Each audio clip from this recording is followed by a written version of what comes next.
Hello and welcome to the Wright Know Your Money podcast. I'm Ashley Smith. And I'm Tom Richards. On the Know Your Money podcast, we talk everything finance from financial planning tips to how what's going on in the world around you affects the money in your wallet and most importantly, your financial future. If this podcast helps you, please like and subscribe so that we can help as many people as possible moving forwards. In today's episode, we're going to be discussing how to get control of your old pensions. Very few of us have a job for life these days, with many of us moving through numerous roles and businesses as our careers progress.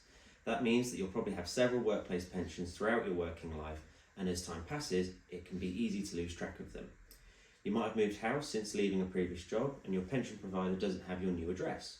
Or perhaps the pension provider has rebranded and merged with another company, but you're not aware of that change. So, if that sounds like you in the situation that you might be in, Ash, what do they need to do? Well, firstly, go through your old files at home. See if you have any old paperwork relating to any of the old pension schemes. Even if you're not getting statements from them currently, perhaps it's because, as you said, Tom, you've moved house, the old paperwork might still contain some useful information, such as who the pension provider is or was, and policy numbers, and anything like that will help them to identify you if you were to start sort of searching for these pensions. Another option is to get in touch with your previous employers. So it may well be that the company you work for ran their own pension scheme, in which case they could help you find all of the information and details that you need. If they didn't run the pension scheme themselves, they may be able to tell you which company did for the period that you were working for them. Alternatively, there are various services that have been set up to help you track down your old pensions, such as the Money and Pensions Service or the Pension Tracing Service. Just very quickly to note here, if you were to Google find my old pensions, you will get a lot of companies coming up that will charge you for this. Those services are free, so make sure if you are looking for the Pension Tracing Service or the Money and Pension Service, that it's not someone else trying to charge you to do that for you. Finally, it may be the case that you've not moved house, but you've simply ignored your old statements as they drop through the letterbox each year. Please don't disregard this mail, these letters, this information.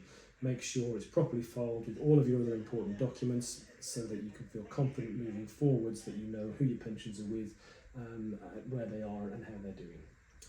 That's brilliant, Ash. Thank you so much for that. Now, we've conducted a lot of research for this episode of the podcast, and we couldn't believe our findings. Could you now explain to our listeners, Ash, how many people have lost track of their pensions in the UK? Yeah, so it's quite a big one. So if you've lost track of your pensions, of your previous pension schemes, you're not alone. So the data, the research by Scottish Widows revealed that 3.6 million people in the UK have no idea how many pensions they have. That might then explain why nearly 3/4 like the idea of consolidating their pensions automatically into one pot rather than having them all over the place.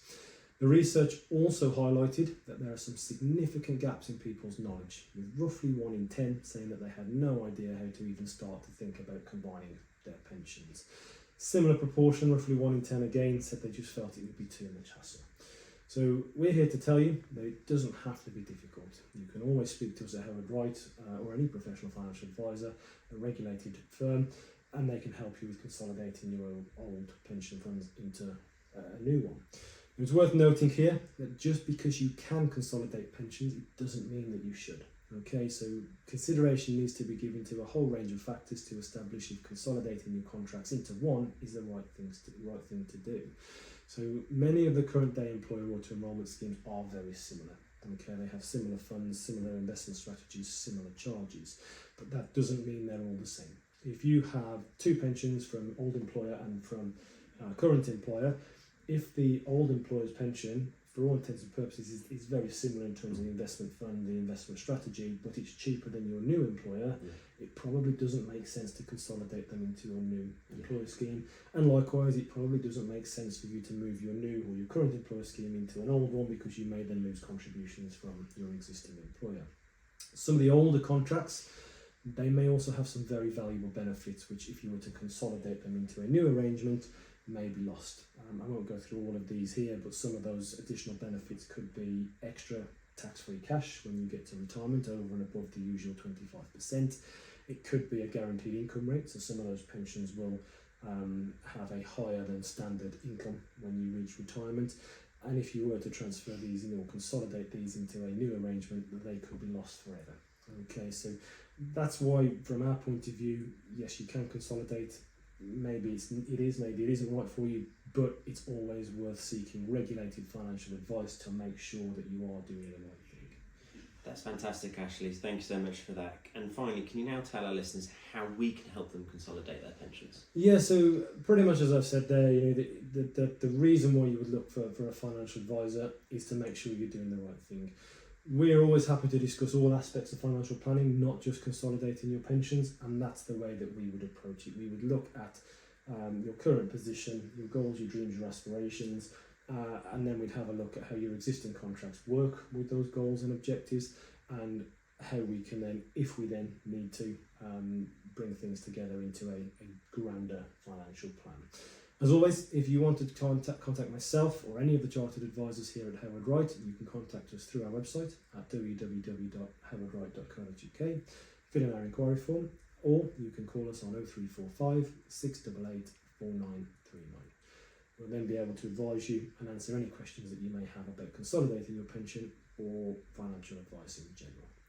Thank you very much for listening to the Howard Wright Know Your Money podcast. I've been Ashley Smith. And I've been Tom Richards. If you're watching this on YouTube, please like and subscribe or share on your socials. And if you're listening to us on Apple Music or Spotify, please drop us a follow and leave us a review. It really helps other people find the podcast, enabling them to know their money better and build stronger financial futures. Please also check out the Howard Wright link tree for loads more tips, tricks, articles, videos and podcasts just like this one in the bio of this video. And most importantly, stay tuned for the future episodes. This recording contains information from sources believed to be reliable, but no guarantee, warranty or representation express or implied is given to its accuracy. Howard Wright does not undertake any obligation to update or revise any future statements. Past performance is not a reliable indicator of future results.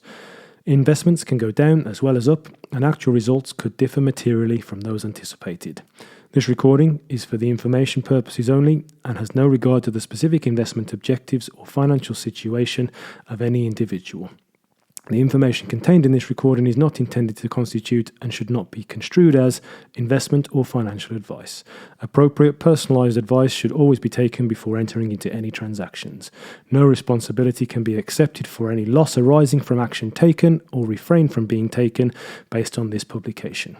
Howard Wright is authorised and regulated by the Financial Conduct Authority.